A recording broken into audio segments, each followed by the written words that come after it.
Well, the big story tonight, the awaited Land Acquisition, Resettlement and Rehabilitation Bill has finally got a green signal from the Cabinet. Cabinet sources tell us the bill has been approved by and large as was proposed in the draft. The bill will be taken up by the Standing Committee and will be placed before the Parliament on the 7th of September. Let's now go across to my colleague Siddharth Zarabi. He joins us now with more details and also my colleague Mehek Asbekar for more perspective. Mehek, to you first now, just take us through the salient points as mentioned in the draft, because we understand it is the draft that the Cabinet has approved. Well, that's right. Definitely the hectic lobbying that Jairam Ramesh has done over the last 4 days, meeting all the ministers, is finally paid off. The Cabinet has, of course, cleared it. Industry at this point in time must be feeling really left out, because we do know that the draft bill has been accepted as is, and what it did propose very quickly is that, of course, that the government will acquire land for private companies if it's above 100 acres, and this, of course, will be done only for public purposes. The public purpose clause was redefined a second time after the draft was first put up, and, of course, we've also got confirmation today that the public purpose once stated cannot be changed, so that means it cannot get transferred if the company that it is acquired for has not gone ahead and acted upon it. Compensation, which has been a big bone of contention between the industry and when this bill was being put together, remains as is. We've got a confirmation on that. The compensation to farmers for rural areas will be 4 times the market price, and of course in urban this remains at twice the market price. This was, of course, earlier stated to be 6 times, which was then brought down to 4 times. So at least here is where the industry has been accommodated a little bit at least. And of course consent of 80% of project affected people will have to be taken into consideration. That's again a really big one. We've seen issues like, of course, Shingur and of course POSCO, which is still on, but 80% from now on, when the government acquires, 80% of project affected families will have to be taken into consideration. They'll have to be saying yes. Government very clearly, it states that draft stated the government will not acquire land for private companies for private purposes. And of course another thing is that no irrigated multi-crop land will be used. So essentially we have states like Bihar and Bengal where this clause will apply. And one major draft change that happened, that all linear projects like railways, power, canals, or for all of this, of course, it will be covered in the bill, and of course it will come under infrastructure. So that was another major point that the draft mentioned. Back to you. All right, Mehek, many thanks for taking us through the salient features of the draft. As we've been maintaining, the draft is what has been given an approval by the Cabinet. That is what Minister Jairam Ramesh told my colleague Siddharth Zarabi. He joins us now. Siddharth, you were the first one to break this story. You've been speaking with a whole host of Cabinet ministers. Now, take us through the politics of this, really, because, you know, we've got the salient features, we've got industry reacting, we've got various stakeholders reacting, but the politics of this. Well, clearly, the very fact that there was an intense discussion about it was evident from the fact that this meeting was not supposed to have lasted beyond an hour. It actually ended almost 80 minutes over time.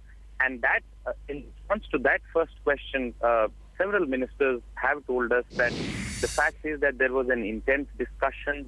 There were as many as 6 ex-chief ministers, or perhaps 1 or 2 more, who are part of this cabinet, who had specific and relevant suggestions to make, for instance, on the issue of irrigated land, for instance, on the industrialized use of this land. And all of that went back and forth. Ultimately, it was decided that this matter cannot be sent to a GOM. The government needs to show urgency in taking a decision.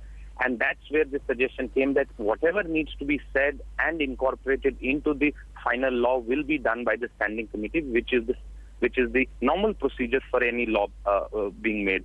The other bit really was the speed with which this bill is going to the Parliament, which is on the 7th of September. And in response to that, one cabinet minister told me that do not underestimate Jairam Ramesh with regard to his abilities to put through now today's draft into a working bill for being tabled in Parliament.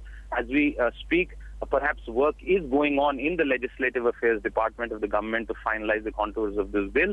And once it is placed, the formal process of enacting it as a law will begin, with it being referred to the Parliamentary Standing Committee, which looks after affairs of the Ministry of Rural Development.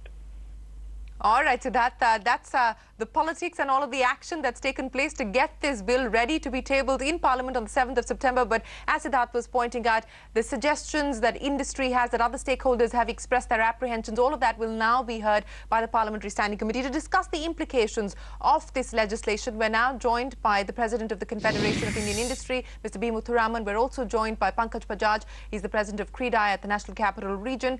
And we will shortly be joined by Mr. Arun Nanda as well. Gentlemen, many thanks for joining us. Let me start by asking you, Mr. Muthuraman, because industry chambers like yours made representations to the government. Your efforts to persuade the minister and to persuade the government don't seem to have worked.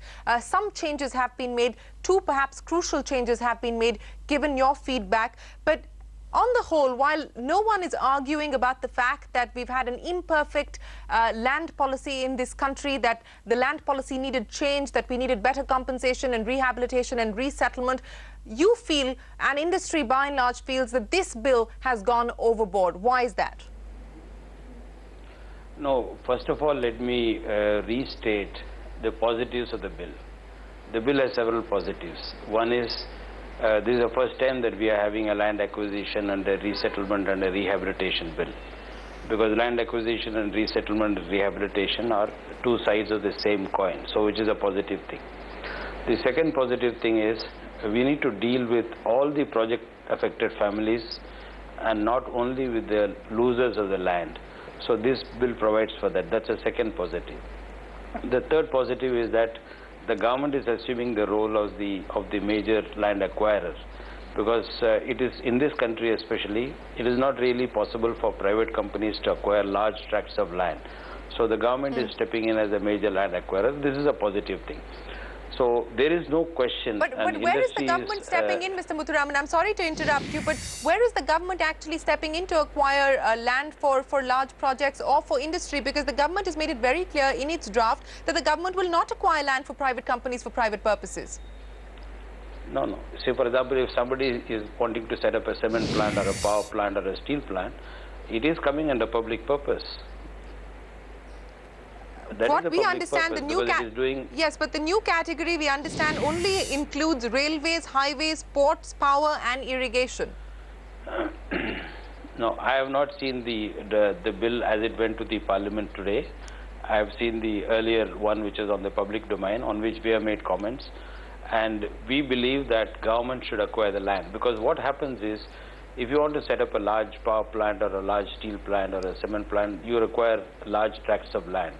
And in India, land holdings are small, and it is it's almost impossible for private companies to acquire large tracts of land, from hundreds and thousands of farmers or landowners. So which is why the land bill, as it was in the public domain, had government acquiring land for public purpose, even if it is by private companies, which is a provision that we support. I am not aware whether that provision has been changed or not. Okay. And I have not seen that the bill that has got introduced in the Parliament. All right, but Mr. Arunanda, thanks. I want to restate.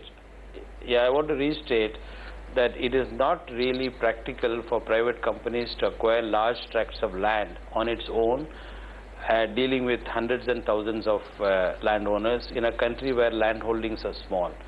Which is why the CIA had advocated either the government acquiring the land or the formation of land corporations which will acquire the land and give it to the private sector for a public purpose. And public purpose need to be broadly defined. Sure. Mr. Nanda, let me come to you, because the draft bill very clearly said that the government would acquire land for private company if the land is over 100 acres for public purpose. Public purpose was very clearly defined. In fact, it's now been redefined. We understand new category has been added for railways, highways, ports, power and irrigation.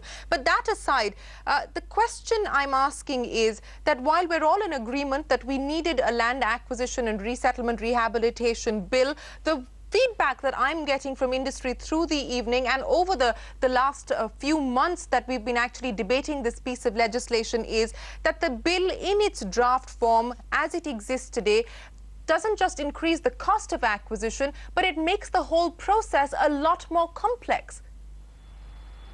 Yes, I totally agree with you, because I think the intention is good, but probably the bill has become too populist. And it is based on misinterpretation that everywhere the farmers have suffered. I mean, there are, yes, for the 2 or 3 agitation that you've seen, over the last 30-40 years, plants have been built, jobs have been created.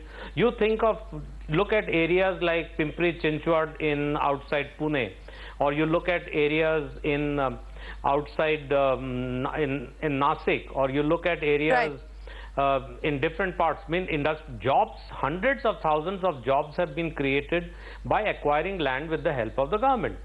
You know, and the other thing is that there are people who pay in cash, but you know, Mr. Muthuraman's company and our companies pay full consideration to the farmers in checks. So, you know, putting everything with one brush that you pay 4 times, actually it is not 4 times, it's multiple times if you take the R&R and also the annuity payment that you have to make. Now, for example, if you look at provision that